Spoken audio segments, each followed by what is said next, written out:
Welcome back to Tirupati Sri Pragna DSC YouTube channel. మన Tirupati Sri Pragna DSC యాప్లో ఎడ్జిటి వారికి సంబంధించి జాబ్ ఓరియంటేషన్గా మనం నడుపుతున్న బ్యాచ్ న్యూ మెంటర్షిప్ బ్యాచ్. అందులో భాగంగా ఈ వీక్కి సంబంధించి థర్డ్ డే షెడ్యూల్ అనేది అనౌన్స్ చేయడం జరిగింది.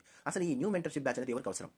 కోచింగ్ తీసుకునే వాళ్ళకి అవసరం, పార్ట్ టైం జాబ్ చేసుకునే వాళ్ళకి అవసరం, ఆల్రెడీ కోచింగ్ మొత్తం తీసేసుకొని కంప్లీట్గా చదివేసిన వాళ్ళకి కూడా అవసరం. అంటే అందరికీ ఇది ఉపయోగపడుతుంది. ఎలా?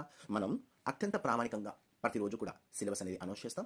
ఆ సిలబస్కి సంబంధించి నోట్స్ అనేది ప్రొవైడ్ చేస్తాం. ఈ నోట్స్ కూడా మనం ఆషామాషిగా కాదు, ప్రామాణిక పుస్తకాలన్నీ కూడా బేస్ చేసుకొని ఈ విధంగా మీకు నోట్స్ అనేది ప్రొవైడ్ చేయడం జరుగుతుంది. ఈ నోట్స్ని మీరు చదువుతారు, సాయంత్రం 7 గంటలకు ఎగ్జామ్ రాస్తారు. ఎంతమంది రాని మీ మార్క్స్ మరియు ర్యాంక్స్ అనేది ప్రొవైడ్ చేయడం జరుగుతుంది. మీరు ఏ క్వశ్చన్లు సరైన చేశారు, ఏవి తప్పు చేశారు అన్ని కూడా మీకు డిస్ప్లే చేయడం జరుగుతుంది. తద్వారా మీ యొక్క సాధన స్థాయి అనేది తెలుసుకోవడం జరుగుతుంది. మళ్ళీ ఏ దాంట్లో అయితే వెనుకబడి ఉంటారో దాన్ని మళ్ళీ చదువుతారు. ఆ తప్పులు మళ్ళీ మీరు వీక్లీ గ్రాండ్ టెస్ట్లో రిపీట్ చేయకుండా ఉంటారు. కాబట్టి వీక్లీ గ్రాండ్ టెస్ట్ కూడా మనం ప్రొవైడ్ చేయడం జరుగుతుంది. మార్క్స్ మరియు ర్యాంక్స్ కూడా మనం డిస్ప్లే చేయడం జరుగుతుంది. ముఖ్యంగా ఈ వీక్కి సంబంధించిన షెడ్యూల్ ఒకసారి చూసినట్టయితే మనం ఈ వీక్కి సంబంధించి 3వ రోజులో ఉన్నాం. అందులో భాగంగా పర్స్పెక్టివ్స్ ఇన్ ఎడ్యుకేషన్ సంబంధించి ఉపాధ్యాయ సాధికారత సంబంధించి 2వ భాగం సంబంధించిన ఎగ్జామ్ అనేది మీరు ఈ రోజు రాస్తారు. దానితో పాటు 3వ చాప్టర్లో కూడా ఎంటర్ అవుతాం, సమకాలీన భారతదేశంలో విద్యాభావనలు.